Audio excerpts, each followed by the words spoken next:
This is an exclusive excerpt from the Stuph File Program with Peter Anthony Holder. Liz Deacle is the author of the Travel Bog Diaries, and she has led a very interesting life. She and her husband left the UK and moved to New Zealand. There, she homeschooled her kids, her husband sold his plumbing business, and together, this couple, with 2 teenagers, backpacked the world for a year.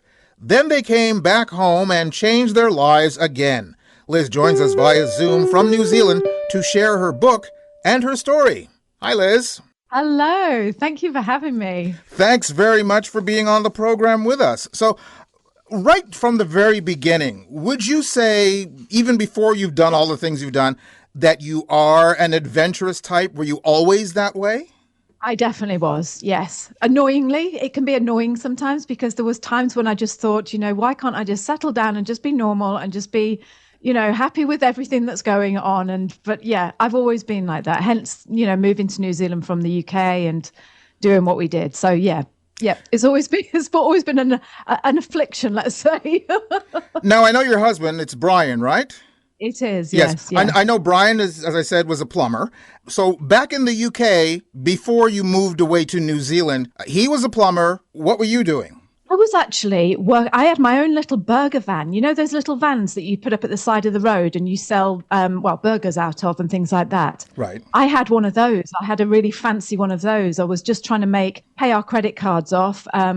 Catering is something that I was brought up doing as a kid. And I just thought, I'm just going to turn my hand to that. I saw other people doing it and I thought, yep, I'll do that. So that's what I was doing. I was working in a burger wagon at the side of the road. So what led you to moving to New Zealand in the first place? It was just one of those things, when I don't know if you feel like this, but sometimes you're just not quite settled. I'm always thinking there's something else. There's something else. There's something more exciting. And to be honest, and I'm being really honest here, where we lived in England, we lived in Bath, which is a beautiful, beautiful city. It's a Roman city and it's very lovely, but it is quite posh.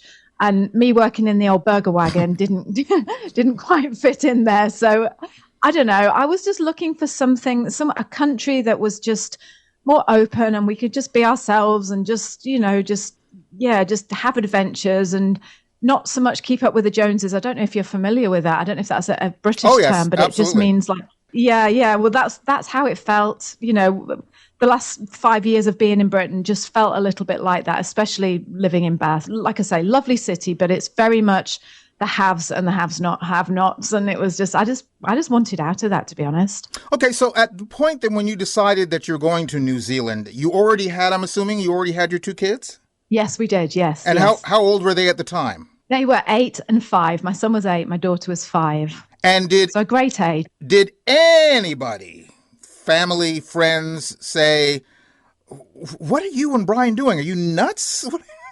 Oh, yeah, definitely. In fact, all of them, apart from my mum, because my mum had been to New Zealand and she knew the attraction. But everyone else was just, and I think it came from a place of, obviously you don't want to see your family go to the other side of the world. But it did come out very much as like, well, you're just crazy because why are you doing that? So, yeah, it was tough. It's a tough thing to just up and leave everyone behind because you can't get any further away, you see, can you, from England than New Zealand? It's just like, it is the other side of the world. Well, that is true. Although, speak for yourself, Liz. I know I can speak from an example that I'm sure there are some members of my family that would love to see me on the other side of the world. But that's neither here nor there. So that being said, you moved to New Zealand. Your husband has this business. He's a plumber. When did you decide to cast fate to the wind and toss away what is a perfectly reasonable profession that does very well and everybody needs? Yeah, to go travel in the world, is that what you mean when we decided to just leave everything? Exactly. Yeah, it was at that stage, the kids were 16 and 13. I'd been homeschooling them for like 7 years then. Like you say, Brian had a brilliant business. It was like he had his own company. He was employing 4 or 5 guys, very successful plumbing business in town here. But it was just, I don't know, he was working 60 hours a week. We only saw him if we were lucky on Sunday, maybe Saturday afternoon. And you just get to that point in your life when you just say, well, why? What are we doing it for? I mean, yes, we've got a lovely house, and yes, we've got, a bit of land, and yes, we're comfortable, but why? At the end of the day, we're not together, we're not making experiences together. And it was then that we just said, this is now or never. There's going to get to the stage where my son, who was 16, he's not going to want to come around the world with us when he's 18 or whatever. So we had that window where it was literally, we either go now or we're not going to do it. So we chose to go. Well, that brings up two questions, kind of the same question. How much convincing did you have to, on your children when you first moved to New Zealand in the first place? Were they eager to go? And also, when you decided to travel the world, were they eager to go then as well? You know what? I've been very, very blessed with my kids, because I hear this a lot when people say, well, my kids just wouldn't do it. And you just think, oh, maybe I'm just a very lucky mum, I think, because moving to New Zealand, they were all for it, because I just showed them a picture of a really good water park over there. And I was like, look where you're going. It's just like, and they sell really good ice creams. And they were like, yeah, we want to go, mummy. So that was easy. Absolutely fine. And then when we were traveling the world, of course, it was like they were 16 and 13. And that was cool. That was really cool. I mean, to say to them, you're going to go around the world. And I just remember my daughter saying to me, so if we go around the world, will we no longer have to go to bed at a certain time? And I was like, no, you can just stay up all night if you want. And they were like, okay, we're going. We'll go. Well, I have to admit, and I did mention this a little bit before talking to you here on the air, I watched one of your videos on YouTube, and I would have to say that it's not necessarily the fact that you have lucky children. I think your children have lucky parents. While watching the video of you, you were a cross of Julie Andrews in both Mary Poppins and The Sound of Music. Do you know what my sister's nickname for me is Mary Poppins, and I hate that. And I'm like, no, please don't say that. That is far from me. That is really far from me, honestly. Well, from the videos I've seen of you, it certainly plays that way. You just seem bubbly and light, and all I kept thinking is, wow, Brian's lucky to have you. That's no, all. It's the other way around, believe me. Well, it's the other way around. I got that impression from the video too. There was symmetry there. So yes, you come back home to New Zealand after a year traveling. And by the way, first of all, where did you go when you traveled around the world? Oh, we went all over. The only places we didn't go was Africa and South America. So we went pretty much everywhere else, we didn't go to like Greenland and Iceland and places like that, but we went all over. We went America, we went all over Asia, Southeast Asia, Japan, Europe, Ireland, England, yes, and then came back to New Zealand. So it felt like we went everywhere, but there were lots of places we didn't go, but we went to quite a few countries. And did you have a master plan, or did you just go with the flow once you got where you were going? We kind of had like an outline of where we wanted to go. Like Sunny wanted to go to Japan, so that was always on the list. But you might not know this, but we did it on the cheap. So we couch surfed a lot and we house sat. So a lot of our destinations were determined by, like, we weren't going to go to the mountains in France, for example, but then this really cool house sit came up, this beautiful log cabin in the French Alps, and it was like, oh, I'm not going to give that up. So that's where we went. So kind of, both. It was like we had a rough idea, but we were flexible with where we would go, depending on who would let us stay in their house for free. Okay, so let's talk about your book. The book is called The Travel Bog Diaries. First of all, what does the title mean to you? So the Travel Bog Diaries. So bog is an English northern term for toilet. So they say this in England. They say, do you want to go to bog? And that means, do you need the loo, basically. So it was a play on the words with that. But what that was is when we began to travel the world, I had it in my head because I like to write and I like to tell stories. So I thought, I know, I'll become a travel blogger, because I'd seen online and social media and all these people making all this money, and it just looks so doable and so easy. So I thought, I'll do that. I said to the kids, I'm going to be a travel blogger. And we started to travel. And of course, travel blogging is probably the most difficult job in the world. It's not easy to get traction. And so I just used to go to the toilet a lot of the time to get away from the kids, to be honest, to just have some time to myself.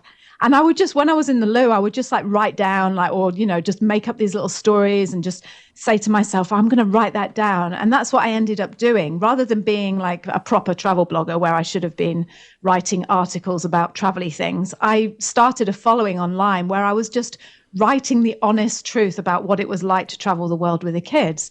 And so I left out the word blog, as in the Travel Blog Diaries, and I changed it. I changed it for the Travel Bog Diaries because that's where most of the stories were originated from. So yeah, that's where that's the title of the book. And as you say, it was difficult to get into a business like this. But since coming back home, you and your husband have been very successful turning this into a business, basically. We have, yeah. It took us 5 years. We started, when we came home, I said to Brian, do you want to go back to plumbing?